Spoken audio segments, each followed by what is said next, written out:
Hello, good evening my dear guys. जैसा कि हमने कल अध्ययन किया था सीसी का, साथियों सीसी के अध्ययन में मैंने आपको बता दिया था कि सीसी ही जो है एनसीएफ 2005 व आरटीई एक्ट 2009 के परिणाम स्वरूप आज सीसी जो है वो भारत में प्रचलित है, या कहें कि एजुकेशन सेक्टर में प्रचलित है। साथ ही साथ मैंने एक बात आपको बता दी थी कि जो सीसी है वो आपके लिए न केवल बीएसटीसी के लिए, और वो भी बीएसटीसी की भी बात करें ना केवल फर्स्ट ईयर वैसे बल्कि सेकेंड ईयर के लिए भी। साथ ही साथ मैं आपको कह सकता हूँ कि रेट चाहे लेवल फर्स्ट हो, चाहे रेट लेवल सेकंड हो, या आपके फर्स्ट ग्रेड का एग्ज़ाम हो, या किसी भी राज्य का टेट का जो लेवल होता है, टेट लेवल पर जो एग्ज़ाम होते हैं, उन एग्ज़ाम्स के लिए ये सीसी क्या होता है, इम्पोर्टेंट होता है। तो यहाँ पर हमारी चर्चा चल रही थी कि सीसी जो है, सीसी में हमारे पास दो सी थे, यानी सी सी ई थे। इनमें से हमारे पास पहला जो सी है उसका अर्थ है कंटिन्यूअस, और कंटिन्यूअस का मतलब था डियर गाइज क्या, कि एक बालक का विद्यालय में प्रवेश यानी पहले दिन के प्रवेश के साथ में किस प्रकार से उसका असेसमेंट, यानी जो यहाँ पर मैं बात करूँ एक assessment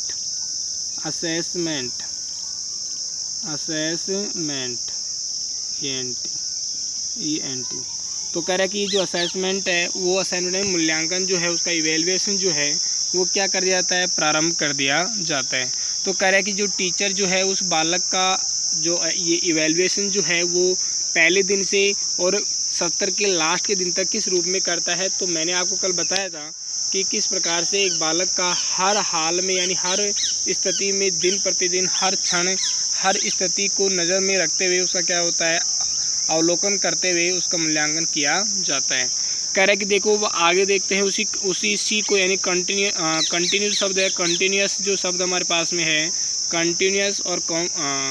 continuous and comprehensive evaluation में जो कंटिन्यूस शब्द है उसको आगे हम एक्सप्लेन करते हैं। तो देखते हैं कि और टीचर एक बालक का, एक विद्यार्थी का किस प्रकार से आंकलन करता है, जो भी निरंतर रूप से किस प्रकार से आंकलन उसका जारी रहता है। तो साथ ही यहाँ चर्चा कर रहे थे कि रिटर्न वर्क, यानी देखो अभी तक अगर मान लो कि हम बात कर रहे थे कि एक ही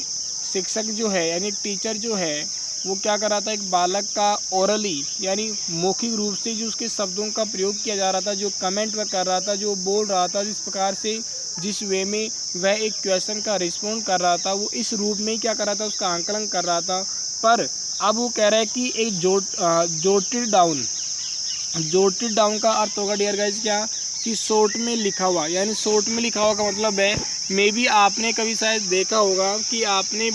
अभी बीएसटीसी की है, बीएसटीसी के दौरान हो सकता है कि आपके टीचर ने कहा हो कि आप एक टॉपिक जो है, एक टॉपिक लेंगे, उस टॉपिक पर आपको शॉर्ट स्टोरी मिलेगी, आपको शॉर्ट स्टोरी क्या करना है, लॉन्ग यानी उसको बढ़ा चढ़ा करके लिखना है। तो मैं यहाँ ये कह सकता हूँ कि जस्ट लाइक आपने 10th क्लास का पेपर दिया है, 10th क्लास के पेपर में आपने देखा होगा कि वहाँ पर आपको क्या दिए होते थे, ब्लैंक छोड़ करके, यानी जो निबंध लिखने के लिए आपको दिया गया होता था जानकारी के रूप में। तो कह रहा है कि इस रूप में जोटेड डाउन यानी संक्षिप्त में लिखा हुआ कोई पैसेज या कोई निबंध है, उसी जोटेड डाउन फ्रेज को अगर यदि आप क्या करते हैं, एक फॉर्मल ऐसे में परिवर्तित कर देते हैं। फॉर्मल ऐसे का मतलब है, मान लो कि मैं ये कह सकता हूँ कि आपको इंडिकेशन के लिए यानी संकेत मात्र देने के लिए क्या कर रखा था, आपके सामने 10 से 15 शब्द आपके पेपर में लिखे हुए थे, और उन 10 से 15 शब्दों को आपने देखा, उनका आकलन किया और एक डिसीजन पर आप पहुँचे, और उसके परिणाम स्वरूप आपने क्या किया, उसे संक्षिप्त रूप में लिखे हुए शब्दों को आपने एक फॉर्मल ऐसे का क्या दे दिया, रूप दे दिया। अब जो आपने एक फॉर्मल ऐसे तैयार किया गया है, कह रहा है कि उसका क्या किया जाएगा, असेस्ड होता है आंकलन करना, यानी उसका मूल्यांकन किया जाएगा कि आपके द्वारा लिखा हुआ जो लेख है, जो निबंध है, वो कितना सटीक है, यानी कितना अच्छा है, आपकी भाषा कितनी अच्छी है, आपने किस प्रकार के और कितने सटीक शब्दों का आपने प्रयोग किया है। कह रहे कि देखो इसमें अब ये ज़रूरी नहीं है कि आपका जो मूल्यांकन है वो आपके टीचर के द्वारा किया जाए। तो कह रहे हैं कि ये मूल्यांकन जो है आपके टीचर के द्वारा भी पॉसिबल है, आपके जो साथी जो स्टूडेंट हैं, पीयर्स जिसे हम कह सकते हैं, उनके द्वारा भी पॉसिबल है। और कह रहा है कि जो आपके समाज के किसी भी एक अन्य व्यक्ति जो कि उसे टॉपिक को समझ सकता है, उस पर गलत या सही का राय दे सकता है, ऐसे रूप में क्या कहता है, लिखित रूप में भी आपका मूल्यांकन किया जाता है। तो डियर गाइज, यहाँ बात हो रही थी कि आप कुछ भी लिखते हैं, यानी आपके द्वारा लिखे हुए किसी टॉपिक पर भी आपकी जो शैली है उसको भी ध्यान रखते हुए आपका आंकलन क्या रहता है, जारी रहता है। आगे कह रहे हैं teachers can use it to take necessary action in a timely manner to enhance learning. तो कह रहे हैं कि देखिए अब क्या होगा कि आपने मानो कि किसी टॉपिक पर कुछ लिखा, आपने अपने जो विचार है उस व्यक्त किए और उसका परिणाम क्या निकल के आया कि जो कमियां आप में नज़र आई, यानी जो कमियां आप में नज़र आई उन सभी कमियों को दूर करने के लिए एक टीचर ने क्या कर लिया, इसको टाइमली यानी समय से ही आपकी कमियों को ध्यान रखते हुए और आपकी जो लर्निंग प्रोसेस है उसको एनहेंस यानी उसको बढ़ाने में उसने इस चीज़ का उसने अध्यापक ने आपकी लर्निंग को यानी जो आपका जो अधिगम है, सीखने की जो प्रक्रिया है उसको एनहेंस यानी उसको बढ़ाने के लिए उसने आपकी इन कमियों को, यानी जो आपको अभी तक टीचर ने क्या किया, ऑब्जर्व किया है, यानी टीचर ने आप में जो कमियां देखी हैं उन कमियों को टीचर क्या करता है, अब दूर करने का प्रयास करता है। यानी मैं ये कह सकता हूँ डियर गाइज कि देखो पहले का जो हमारी जो परंपरा थी, यानी पहले की जो परंपरा थी उस परंपरा में स्थितियाँ क्या थी कि टीचर कम से कम यानी जुलाई में हमारा एडमिशन हो जाएगा, जुलाई के बाद में हम जुलाई पढ़ देंगे, अगस्त भी हमारा हाफ, यानी मैं ये कह सकता हूँ कि मे भी अगस्त यानी 15 अगस्त से पहले या 15 अगस्त के बाद में हमारा फर्स्ट टेस्ट होता है और उस फर्स्ट टेस्ट तक स्थितियाँ ये होती हैं कि टीचर 5 से 6 लेसन हमें पढ़ा चुका होता है और पहले टेस्ट में जाकर के टीचर देखता है कि बालक को कितना याद है, कितना वो लिख पा रहा है, कितना उसने समझा है। अब ये स्थितियाँ आ जाती हैं टीचर के सामने कि टीचर उस बालक के पिछले यानी जो लेसन्स है उनको क्लियर करने पर गौर करें या आगे सिलेबस को कंप्लीट करने पर गौर करें। और ऐसी स्थितियाँ क्रिएट हो जाती हैं टीचर के सामने कि अब वह ना तो पीछे वाले को सुधार सकता है और ना ही उसके फ्यूचर को सुधार पाता है, क्योंकि फ्यूचर यानी जो आगे वाला जो लेसन है वो कहीं ना पीछे वाले लेसन्स पर बेस्ड है, यानी पीछे का जो आपका बेस है वो क्लियर नहीं होगा तब तक आपका आगे का जो टॉपिक है वो क्लियर नहीं होगा और इसके चलते एक टीचर के सामने आप में क्या नज़र आती है, असफलता नज़र आती है। यानी कहता है मैं ये कह सकता हूँ कि एक टीचर जो हमारा ट्रेडिशनल जो मेथड था, सिस्टम जो था, उस ट्रेडिशनल सिस्टम के अनुसार यदि आपका आंकलन करते थे या करता है तो कह रहा है कि वह आप में वह आवश्यक जो बदलाव है वह आप में नहीं कर सकता, वो आपके लर्निंग को एनहेंस नहीं कर सकता। इसके बाद में ये कंटिन्यूस की बात होगी तो देख लिया आपने कि किस प्रकार से एक टीचर जो है निरंतर रूप से इसका अध्ययन करता है। अब देखो मैं यहीं पर एक चर्चा कर देता हूँ कि आपके BSTC में, जनरली BSTC की बात करता हूँ मैं यहाँ पर, तो कह रहे हैं कि BSTC में आपके पॉइंट लिखा हुआ है कि CC क्या है और क्या नहीं है। तो डियर गाइज यहाँ क्या है वो तो हमने देख लिया, अब हम बात करते हैं व्हाट CC इज़ नॉट। अब हम बात करते हैं किसकी, व्हाट CC इज़ नॉट, यानी CC जो है वो क्या नहीं है, इज नॉट। कह रहे कि CC क्या नहीं है, अब इस पर हमारा क्या रहेगा, फोकस रहेगा। और डियर गाइस यहाँ बात ये बताना चाहता हूँ कि CC में हमने जो फर्स्ट C की बात की है, यानी फर्स्ट C का मतलब है कि कॉन्टिन्यूस की हमने बात की है, तो कह रहे कि आप या अध्यापक के रूप में या सामान्य आप एक विद्यालय के प्रबंधक के रूप में या एक शिक्षण संस्था से जुड़े व्यक्ति के रूप में आप इस कंटिन्यूस का अर्थ ये ना समझें कि आप पर वीक बच्चे का क्या लेंगे, टेस्ट लेंगे और उस टेस्ट के रिकॉर्ड को आप दर्ज करेंगे और उसके अनुसार आप बच्चे का क्या करेंगे, मूल्यांकन करेंगे। तो कह रहे हैं कि यहाँ इस कंटिन्यूस का अर्थ ये नहीं है कि आप अधिक से अधिक, ज़्यादा से ज़्यादा और वीकली टेस्ट लें और उनका आप बच्चों का उस रूप में आप बच्चों का क्या करें, आंकलन करें। तो कह रहे हैं कि इस कंटिन्यूस का ये कतई अर्थ नहीं है, यानी कहने तात्पर्य हुआ कि यहाँ रेगुलर रूप से कंडक्ट किए जाने वाले टेस्ट से इसका कोई कनेक्शन नहीं है। तो आप CC में पहले C का क्या नहीं है वो आप समझ गए होंगे कि जो हमारी अगर मान लो एक टीचर के रूप में एक धारणा बन गई, अरे क्या ये CC अब हमें आगे पढ़ाने देगा या नहीं देगा, क्या अब हम बच्चों का केवल टेस्ट ही लेते रहें, क्या उसका रिजल्ट ही सुनाते रहें, और क्या बच्चों के द्वारा बिना सीखे हुए या जो जो नहीं सीख पा रहे हैं क्या उन्हीं पर गौर करते रहें, क्या आगे हम नहीं पढ़ाएं। तो कह रहे हैं कि सीसी का कतई ये सहन से नहीं है। अब हम एक सीसी की बात करने के बाद हम बात करते हैं सेकंड सी का, और यहाँ सीसी के अंदर जो हमारा सेकंड सी है उस सी का अर्थ क्या है, कॉम्प्रीहेंसिव। कॉम्प्रीहेंसिव का मतलब है समग्र या व्यापक, यानी कॉम्प्रीहेंसिव का मतलब क्या है डियर, अगर हिंदी में कहूँ तो मैं चाहे आप इसको समग्र कह दें या आप इसको व्यापक कह दें, समग्र या व्यापक कह सकते हैं। अब यहाँ समग्र और व्यापक सबसे तात्पर्य क्या है डियर गाइस, देखो बात करते हैं कि means getting a sense of holistic development, यानी देखो इस कॉम्प्रिहेंसिव का इंग्लिश में अर्थ दे रखा है आपको क्या, कि होलिस्टिक डेवलपमेंट। होलिस्टिक होता है समग्र, यानी उसके हर पहलुओं को, यानी एक बालक के जीवन से जुड़े हुए हर पहलू क्या किया जाए, डेवलपमेंट, उसका विकास किया जाए। और ए चाइल्ड्स प्रोग्रेस, यानी बालक के विकास में उसकी प्रगति के अंदर उसके जो जो पहलू उसे जुड़े होते हैं, कह रहे हैं कि उन सभी का क्या करना चाहिए, हमारे को विकास करने पर ध्यान देना चाहिए। तो डियर गाइस यहाँ कॉम्प्रिहेंसिव का मतलब समझ गए कि देखो जनरली क्या है कि टीचर का टारगेट क्या होता है, कि टीचर चाहता है कि मैं इस बालक का क्या करूँगा, इस बालक को मैं बेस्ट मार्क्स दिलाऊंगा, और वो टीचर 100 आउट ऑफ 100% ट्राई करता रहता है कि ये टॉपिक इसको याद नहीं हुआ है, मैं इसको रटवाऊंगा, इसको पीटूंगा, इसके टेस्ट लूँगा, इसको दोबारा समझाऊंगा। यानी वो हर हाल में उसका फर्स्ट डे से लास्ट डे तक सिर्फ टारगेट यही रहता है टीचर का कि मैं इस बालक के अधिक से अधिक नंबर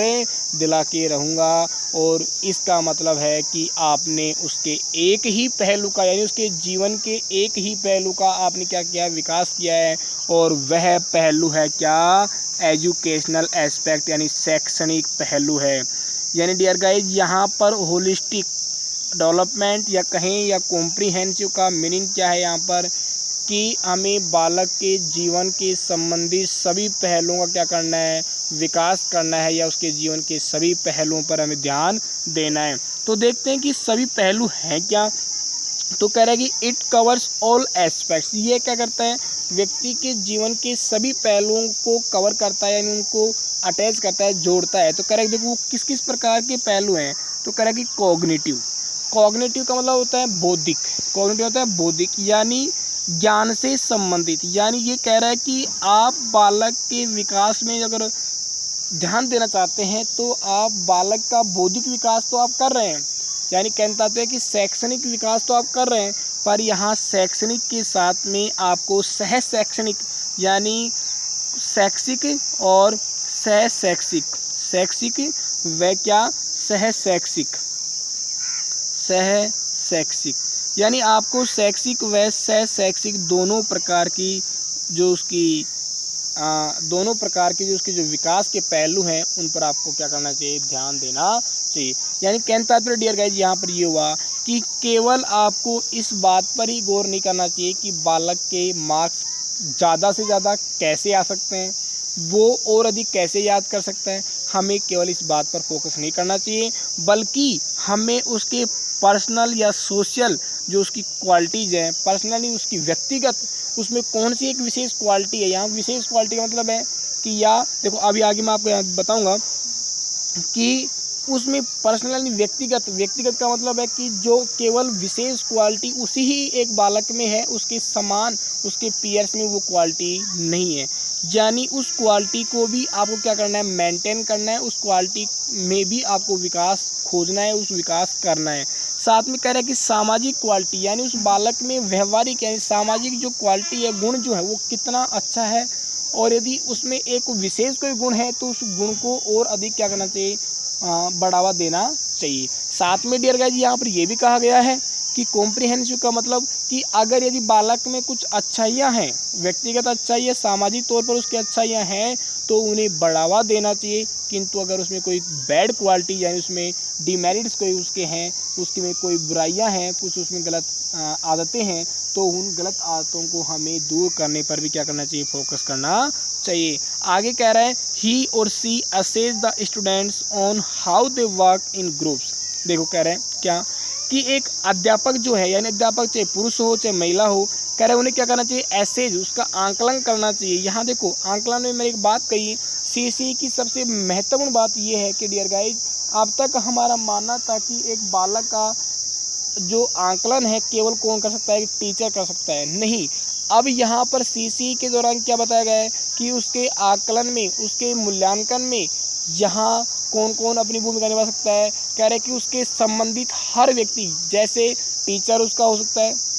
उस टीचर के जो अन्य साथी जो टीचर है वो हो सकते हैं, उसके परिवार के सदस्य हो सकते हैं, उसके अपने दोस्त हो सकते हैं, उसके अपने कक्षा साथी हो सकते हैं, यानी उसके पीयर्स भी उसके आकलन में क्या कर सकते हैं, अपनी महत्वपूर्ण भूमिका निभा सकते हैं। तो कह रहे कि देखो how they work in groups, यानी हमें स्टूडेंट्स पर इस बात को फोकस करना है कि जो वो विद्यार्थी है वो एक ग्रुप में, एक दल में किस प्रकार से काम करता है। यहाँ दल में काम करने वाला समझ गए, अगर एक बालक जो है अपने ग्रुप यानी 10, 5, 11 जितने भी विद्यार्थियों का एक समूह है, यदि उस समूह में वो सबका चहेता है, वो सबका प्रिय है, तो इसका मतलब है कि उसकी कौन सी क्वालिटी बेहतर है, तो कह रहे हैं उसकी सोशल क्वालिटी बेहतर है, यानी उसमें सामाजिकता का गुण है, उसमें वो नेतृत्व लीडरशिप का गुण है, ताकि और उस लीडरशिप के उस सामाजिक गुण के कारण से क्या कर पा रहा है, वो इतने बड़े समूह को क्या कर पा रहा है, हैंडल कर पा रहा है, उनको उनके साथ में अपना कहें कोऑपरेशन यानी उनका सहभागी वो बन पा रहे हैं। साथ में कह रहा है कि do paper pencil work task test, साथ में आप इसमें यहाँ देख सकते हैं कि आप उसका आंकलन एक सामाजिक तौर पर तो आपने किया, उसका व्यवहार कैसा है, यानी अपने जो साथी जो लोग हैं, सदस्य जो हैं, उनमें उसका व्यवहार कैसा था। साथ में उसने पेपर पेंसिल टेस्ट जो है, यानी पेपर पेंसिल टेस्ट का मतलब समझ लोगे, जो लिखित में आप जो टेस्ट देते हैं उस लिखित टेस्ट में उसका परिणाम क्या है, कैसा है। कहता मेरी बात को आप समझना चाहेंगे और समझ रहे होंगे। मैं यहाँ कहना चाह रहा हूँ कि किस प्रकार से आप इस बात को देख सकते हैं कि एक बालक जो है अपने समूह में यानी सामाजिक तौर पर कितनी अच्छी अपनी भूमिका निभाता है, साथ में वह लिखित रूप में यानी एजुकेशन में भी उसकी क्या भूमिका है और कितनी अच्छी भूमिका है। तो कर इन सब बातों को आप क्या करते हैं, गौर कर सकते हैं और इस प्रकार से उस बालक का क्या करते हैं, विकास कर सकते हैं। आगे कह रहा है देखो, अभी यहाँ मैं आपसे बात कर रहा था कि देखो यहाँ पर कॉम्प्रिहेंसिव का मतलब है कि शैक्षणिक वह सह शैक्षणिक, यानी शैक्षणिक और सह शैक्षणिक का मतलब क्या है डियर गाइस, कि अभी तक यानी जो प्राचीन जो हमारा तरीका था, ट्रेडिशनल इवैल्यूएशन हमारा जो सिस्टम था, उस प्राचीन यानी पारंपरिक रूप से चले आ रहे जो मूल्यांकन की जो तरीका था, उस सिस्टम में हमारे पास क्या कर रहे थे हम कि बालक का हम शैक्षणिक शैक्षणिक क्षेत्र में उसका क्या कर पा रहे थे, मूल्यांकन कर पा रहे थे। पर अब हमें क्या करना है, उसका सह शैक्षणिक यानी उसकी शिक्षा के साथ में उसके जो संबंध में जो आने वाली क्या होती हैं, जो गतिविधियां होती हैं, उन गतिविधियों को भी आपको ध्यान में रखना है। तो देखो अब कह रहे हैं कि देखो आपने उसकी जो एजुकेशन में यानी शैक्षणिक जो गतिविधियां हैं उनका विकास किया,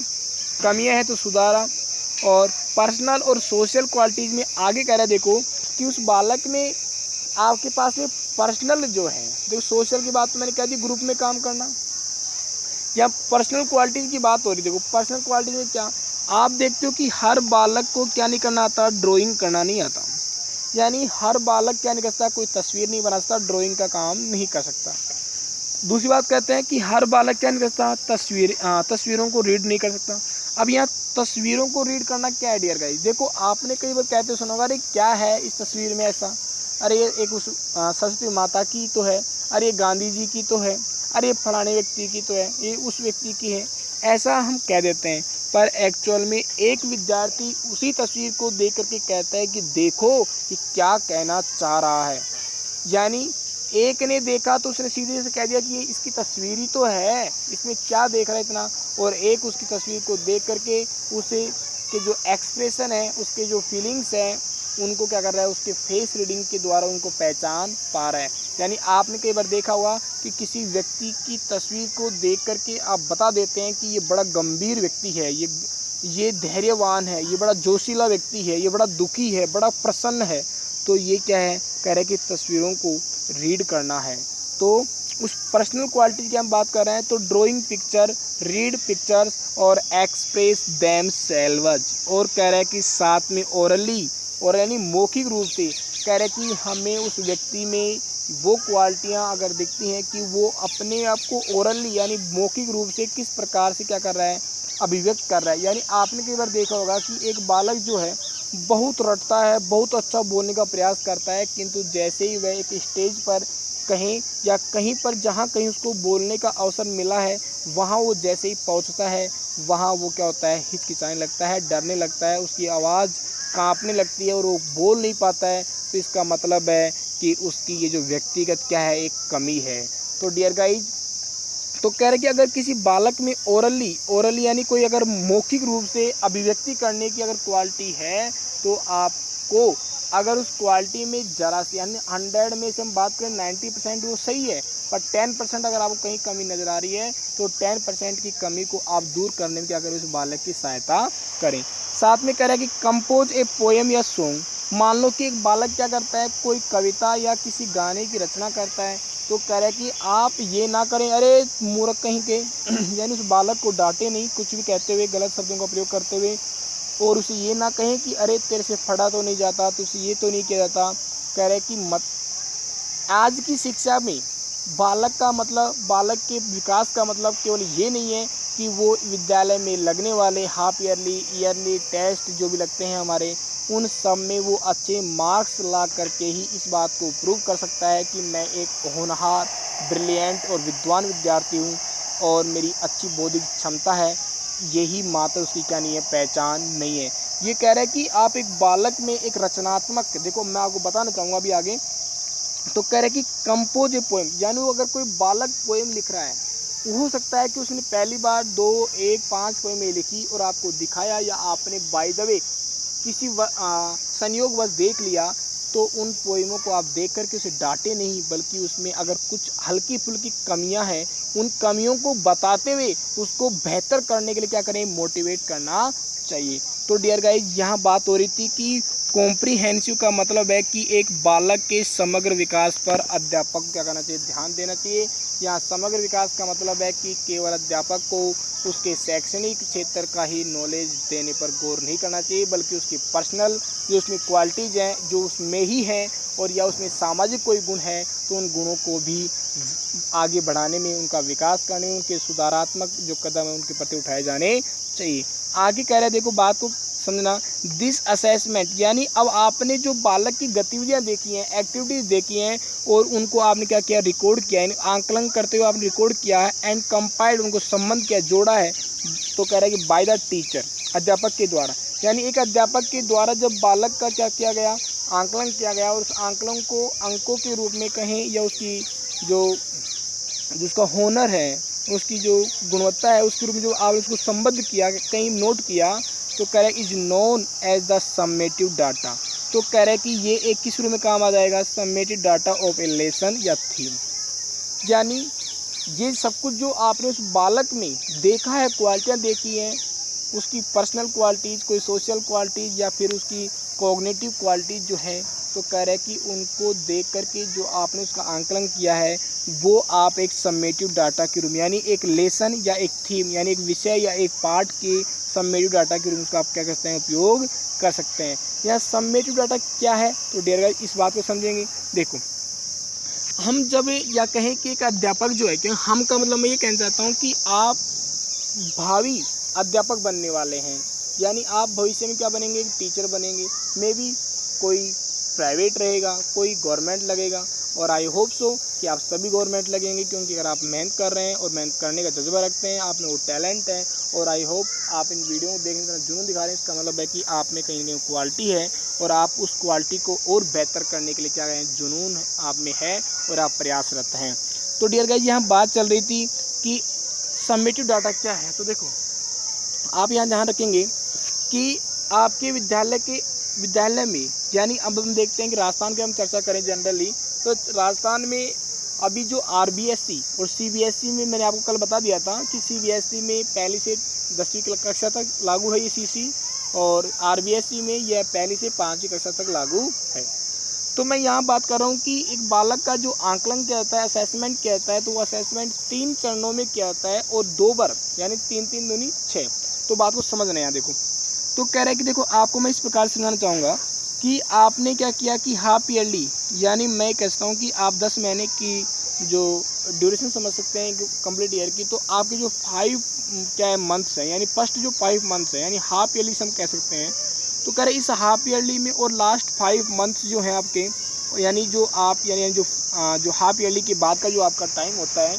इस टाइम में एक अध्यापक जो है आपका आंकलन किस रूप में कर सकता है। देखो, तो कह रहे कि टीचर आपका तीन स्टेज में क्या करता है, आंकलन करता है। वो कौन कौन से स्टेज हैं, देखो। कह रहा है कि आपके दो पर तो क्या कहते हैं, संरचनात्मक क्या आकलन, संरचनात्मक, या इसको हम रचनात्मक कह सकते हैं, संरचनात्मक या रचनात्मक आकलन। और एक होता है आपका योगात्मक, एक होता है क्या, योगात्मक। इसको आप समझने पर गौर करना डियर गाइज। हमारे पास बोर्ड होता तो ये बेहतर और अधिक बेहतर हो सकता था, और परिस्थितियाँ हैं कि हमें ऐसा वीडियो बनाना पड़ रहा है। चलो कोई नहीं, समझने पर गौर करें। तो कह रहा है कि संरचनात्मक भी कह सकते हैं और रचनात्मक भी कह सकते हैं। इस संरचनात्मक को इंग्लिश में कहें तो क्या कहेंगे, फॉर्मेटिव। क्या कहेंगे, फॉर्मेटिव। संरचनात्मक को इंग्लिश में क्या कहेंगे हम, फॉर्मेटिव, FORMATIVE, फॉर्मेटिव। और योगात्मक को हम क्या कहेंगे, सम्मेटिव। क्या कहेंगे, सम्मेटिव। तो इस प्रकार से फॉर्मेटिव और सम्मेटिव, यानी संरचनात्मक को कहेंगे फॉर्मेटिव और योगात्मक को संरचनात्मक कहेंगे फॉर्मेटिव और योगात्मक को कहेंगे आप क्या, सम्मेटिव। अब इस बात को दोबारा समझना। अभी हमने देखा कि हाफ ईयरली एग्जाम से पहले यानी आपके जो है 50-50% के रूप में 2 बार क्या किए गए, आपके आंकलन किए गए। उनमें से आपके 2 बार तो क्या किए गए थे, एफ है,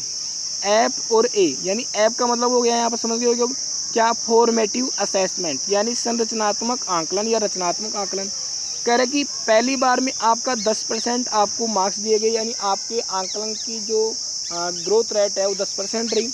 उसके बाद में पुनः आपकी क्या की गई, संरचनात्मक आंकलन आपका किया गया, यानी 10% पुनः, और फिर लास्ट में आपका सम्मेटिव यानी ऐसे सम्मेटिव असेसमेंट, जो आपका टोटल कितना रहा, 30% का रहा। क्या रहा, 30% का। जैसा कि आप समझ पा रहे होंगे मेरी बात को कि आपका टोटल ईयर में जो लास्ट रिजल्ट, फाइनल रिजल्ट बन के आता है वो 100% में से बन के आता है, और हाफ ईयरली पहले 50% और हाफ ईयरली बाद 50%। तो इस प्रकार से आप देखेंगे कि हाफ ईयरली में फर्स्ट में आपने क्या किया, 2 फॉर्मेटिव असेसमेंट किए, यानी आपके 2 संरचनात्मक मूल्यांकन किए गए जो 10% में किए गए, और लास्ट में जो योगात्मक यानी सम्मेटिव असेसमेंट जो 30% का था। इस प्रकार से आप क्या हो गए, 50% का आपका मूल्यांकन हाफ ईयरली से पहले हो गया। इसी क्रम में हमने पुनः क्या किया, FA, और दोबारा से हमने FA, और नेक्स्ट अगर हम बात करें तो कह रहा है कि SA, यानी तो 2 पर हाफ ईयरली से पहले 2 बार, हाफ ईयरली के बाद में हमने क्या किया, फॉर्मेटिव असेसमेंट एक बालक का किया, एक बार पहले और एक बार बाद में उसका सम्मेटिव असेसमेंट किया। यानी अगर अब आपसे क्वेश्चन कर लिया जाए कि एक बालक का CC के तहत पूरे ईयर में सम्मेटिव असेसमेंट कितनी बार होता है, तो कह रहा है कि 4 बार होता है। कितने परसेंट में होता है, तो कह रहा है कि 1 by 1 10% को जोड़ते हुए 40% में होता है। जबकि सम्मेटिव असेसमेंट जो है वो कंप्लीट ईयर में 2 बार होता है और 30% में होता है। अब यहाँ सम्मेटिव असेसमेंट और फॉर्मेटिव असेसमेंट की बात को आप समझ गए होंगे। तो यहाँ ये कह रहा है कि आपने जो उस बालक का कम्प्लीटली क्या किया है, डे बाय डे उसके लाइफ में, उसके रियल लाइफ में जाकर के एजुकेशन सेक्टर में देख करके शैक्षणिक गतिविधियों को देखते हुए जो आपने सब क्या किया है, आंकलन किया है। अब देखो यहाँ सम्मेटिव असेसमेंट का मतलब आप समझो ना दोबारा से। यहाँ फॉर्मेटिव असेसमेंट का मतलब है कि बालक के द्वारा जो की गई जो गतिविधियाँ थी जिन पर आपका ध्यान था, यानी जिस प्रकार से मैंने भी आपको बताया, उसकी सामाजिक कोई गतिविधि हो सकती है, उसकी पर्सनल कोई गतिविधि हो सकती है, और उसमें आपने क्या किया, उसका आंकलन किया, उसका आपने 10% उसको बालक को दे दिया। अब मैं इसको इस प्रकार से और सुनना चाहूँगा कि आप अब तक तो देख पा रहे थे कि जो आपका 100% रिजल्ट बन रहा था वो केवल किसको बेस करके बनाया जा रहा था डियर गाइस, तो कह रहे हैं कि उसका बेस मात्र आपके लगने वाले साल में 3 टेस्ट और 2 पेपर थे। पर अब इस स्थितियाँ ये है कि जब आपका रिजल्ट आएगा तो रिजल्ट में आपके लिए ये इम्पोर्टेंस नहीं होगा कि आपका टेस्ट का परफॉर्मेंस क्या रहा, आपका पेपर का परफॉर्मेंस क्या रहा। तो कह रहे कि इनका महत्व तो रहेगा पर इनका एक तरफा यानी 100% यही सब कुछ है ऐसा नहीं होगा। यानी इसका मतलब है कि अगर बालक जो है रिटन पेपर पेंसिल टेस्ट में यदि कमज़ोर भी है तो वो बालक फेल नहीं किया जाएगा अगर उसमें कोई विशेष क्वालिटी है। जैसे मान लो एक बालक जो है पढ़ने में बिल्कुल क्या है कमज़ोर है, इसका मतलब ये नहीं है कि वो पूरी से लाइफ में फेल है। हो सकता है कि उस बालक में एक विशेष क्वालिटी हो, जैसे कि उसको ड्राइंग करना आती हो, उसको सिंगिंग आती हो, उसको डांसिंग आती हो, वो एक अच्छा एथलेटिक्स हो सकता है, खिलाड़ी हो सकता है। तो उस बालक को उस बेस पर क्या दिए जाएंगे, मार्क्स दिए जाएंगे और उस बेस को ध्यान रखते हुए टीचर क्या करेगा, उस क्षेत्र में उस बालक को बढ़ने के लिए प्रमोट करेगा, उसको उत्साहित करेगा और वह उसको नंबर दे के उसे अगली कक्षा के लिए प्रमोट करेगा, यानी उसे रोकेगा नहीं। तो कहने का तात्पर्य हुआ कि बालक के 2 बार तो 10% के तो क्या हो गए संरचनात्मक उसके आंकलन हो गए और आपका एक जो हाफ ईयरली से पहले समेटिव असेसमेंट यानी पेपर पेंसिल टेस्ट के द्वारा भी उस बालक का क्या कर लिया आपने, उसका आंकलन कर लिया। इस क्रम में आपने एक बालक को 6 रूप में क्या कर लिया, उसका टेस्ट किया और जिसमें 4 तो आपके फॉर्मेटिव और 2 आपके योगात्मक क्या थे, समेटिव क्या थे आपके असेसमेंट थे। इस प्रकार से टोटल ईयर का क्या हो गया आपका, बालक ने आपने बालक का क्या कर लिया, असेसमेंट कर लिया। आगे हम बात करते हैं कि the spirit of CC is to enhance student learning. तो कह रहे देखो जो सीसी है इसका जो मूल उद्देश्य है, उसकी जो आत्मा है, सीसी की आत्मा क्या है, कह रहे कि एनहेंस बढ़ाना स्टूडेंट्स लर्निंग, यानी विद्यार्थियों का जो अधिगम है, यानी बालकों की सीखने की जो क्षमता है, गति है, उसको बढ़ाना ही सीसी का मूल उद्देश्य है। यानी बालक अधिक से अधिक सीखे, यही किसका उद्देश्य है, सीसी का। यानी एक बालक मान लो कि डांस में अच्छा है तो उस बालक को डांस करने से रोका नहीं जाना चाहिए बल्कि उसे उसके प्रमोट करना चाहिए। तो कह रहे हैं कि both through the process of assessment and evaluation, यानी असेसमेंट यानी देखो आपकी जो गतिविधियाँ थी उस रूप में जो आपका आकलन किया गया और इवेल्युएशन यानी जो आपका लेखिक रूप से जो मूल्यांकन किया गया, कह रहे कि इन दोनों ही रूप में बालक को अधिगम में वृद्धि करने में अवसर प्रदान करने का क्या होता है, सीसी का मूल उद्देश्य होता है। यानी सीसी का मूल उद्देश्य क्या है कि एक बालक जैसे तैसे कुछ भी करे पर उसका क्या होना चाहिए, अधिगम जो है वो बढ़ना चाहिए, उसका अधिगम का क्षेत्र बढ़ना चाहिए। आगे हम बात करें कि compare the performance of a child with her और his previous performance stead peers. अब देखो एक्चुअल गाइज ये भी एक हमारा क्या था, वीक पॉइंट था। पहले टीचर क्या करते थे कि जो हमारे पीयर्स हैं, पीयर्स का मतलब समझ गए होगी, जो हमारी हम उम्र के साथी हैं, कक्षा साथी कह दें, हम उम्र के जो आसपास के जो साथी है उनसे हमारी क्या की जाती थी, कंपैरिजन की जाती थी, यानी तुलना की जाती थी। और उस तुलना के करने से एक बालक क्या होता था, अपने आप को दूसरे बालक से हीन समझने लग जाता था, यानी कमज़ोर समझने लग जाता था और उसकी मानसिकता बन जाती थी कि यही बालक जो है वो क्या हो सकता है, एक बेहतर बालक बन सकता है, मैं इसके सामने कभी कुछ भी नहीं बन सकता, मैं कभी कुछ नहीं कर सकता, मुझे पढ़ाई छोड़ देनी चाहिए, मैं पढ़ाई के लायक ही नहीं हूँ, यानी मैं जीवन में कुछ नहीं कर सकता। पर अब स्थितियाँ ये रही कि अब सीसी के तहत बालक की तुलना अपने साथियों से, बराबर के साथियों से न करके अब उसकी तुलना किन से की जाती है, उसके स्वयं के पूर्व परफॉर्मेंस से। पूर्व परफॉर्मेंस का मतलब है कि जब आप विद्यालय में आए पहली बार तो कह रहे हैं कि उस दौरान आपको कितना आता था और अब इस पीरियड में यानी इतने लंबे समय तक जब आप यहाँ बैठे हो, यानी इस कक्षा में आपने अध्ययन किया है, इस ईयर में जो आपने अध्ययन किया है उस अध्ययन के दौरान आपने क्या क्या सीखा है, आप कितना अधिगम कर पाए हो, ये इस रूप में आपकी तुलना की जाती है। यानी पिछली कक्षा में आपने कितना सीख लिया है और इस कक्षा में आपने कितना सीखा है, उन 2 ईयर्स के बीच में या 2 असेसमेंट के बीच में या कहें कि 2 समेटिव असेसमेंट के बीच में आप में क्या की जाती है, तुलना की जाती है, बजाय किसमें, आपके अपने साथियों में तुलना करने के। तो क्योंकि साथियों में तुलना करने से मैंने आपको भी कहा कि उसमें क्या आती है, बालक में हीन भावना आती है। इस हीन भावना को ख़त्म करने के लिए सीसी ने क्या किया, एक नए कदम उठाए और सीसी में एक नई धारणा बनी कि अब बालक का अपने साथियों के, बराबर के साथियों के साथ तुलना ना करके उसकी तुलना किन से की जानी चाहिए,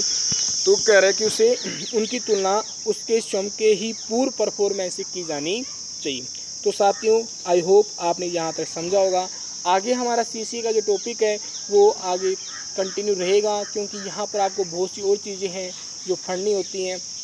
यहाँ आपको मैं बार बार ही कह रहा हूँ कि इस टॉपिक को आप बिल्कुल हल्के से ना लें। ये टॉपिक आपके first year, second year, REET, first grade तक क्या है, इम्पोर्टेंट है। हर राज्य के लगने वाले टेट के एग्ज़ाम के लिए इम्पोर्टेंट है। तो यहाँ तक आप समझ गए होंगे आपको क्वेश्चन किस टाइप का मिलेगा, आपके